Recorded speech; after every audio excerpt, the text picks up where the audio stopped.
Perkenalkan, saya Gilang Fajar Ramadan, NIM I07210227. Di sini saya akan menjelaskan terkait proyek kreatif 1 yang telah saya buat dengan judul Timer Jadwal Waktu Salat menggunakan RTC Real Time Clock berbasis microcontroller Arduino Uno R3 dengan mini audio player. Kemudian latar belakang dalam pembuatan proyek ini ada dua. Yang pertama, teringat.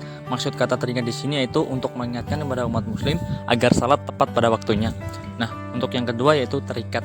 Telah kita ketahui bersama bahwa jadwal waktu salat adalah terikat dan tidak mungkin berubah-ubah secara drastis, sehingga dengan adanya proyek ini diharapkan umat muslim tidak ada keraguan dalam menentukan masuknya waktu salat.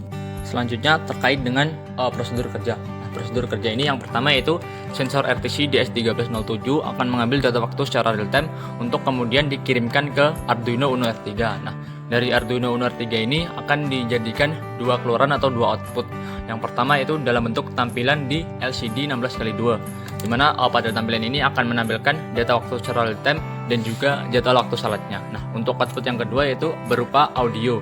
Nah, untuk audio ini akan tergantung pada kondisi yang saya berikan di Arduino-nya, dimana pengkondisian ini yaitu ketika jadwal waktu salatnya itu sama dengan data waktu secara real time, maka akan mengeluarkan audio suara berupa suara azan. Nah, untuk audionya ini akan disimpan dalam satu SD card yang terhubung dengan modul DF player.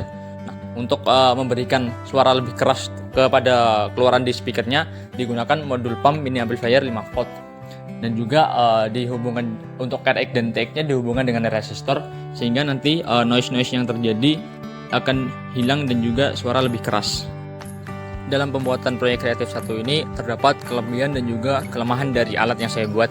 Untuk kelebihannya sendiri, yang pertama terdapat audio player yang dapat mengeluarkan suara azan ketika masuk ke salat, sehingga memudahkan umat muslim dalam mengingat bahwa ketika azan berbunyi itu menandakan bahwa waktu salat sudah masuk. Nah, kemudian yang kedua, penentuan waktu masuk salat secara otomatis atau dalam artian tanpa menggunakan EEPROM, yaitu dengan menggunakan suatu library yang terhubung dengan berbagai penentuan metode waktu salat. Yaitu di sini menggunakan library priortimes.h, di mana source code-nya dapat ditulis di software Arduino IDE. Nah, untuk kelemahannya sendiri, yang pertama ada keakuratan pembacaan waktu dari sensor RTC. Kita ketahui bahwa sensor RTC DS1307 itu memiliki ketahanan waktu yang hanya bertahan selama 1 bulan, sehingga setiap 1 bulan itu akan ada penambahan waktu sekitar 1-2 menit. Kemudian yang kedua ada terdapat sedikit noise dari suara speaker. Meskipun telah dikasih resistor pada jalur RX maupun TX, namun pada keluarannya terdapat noise yang begitu kecil. Mungkin hal ini karena besarnya resistor yang diberikan. Terkait penjelasan proyek kreatif 1 yang telah saya buat, mungkin dapat dicukupkan sampai di sini. Nah, berikut merupakan demonstrasi dari alat yang telah saya buat. Allah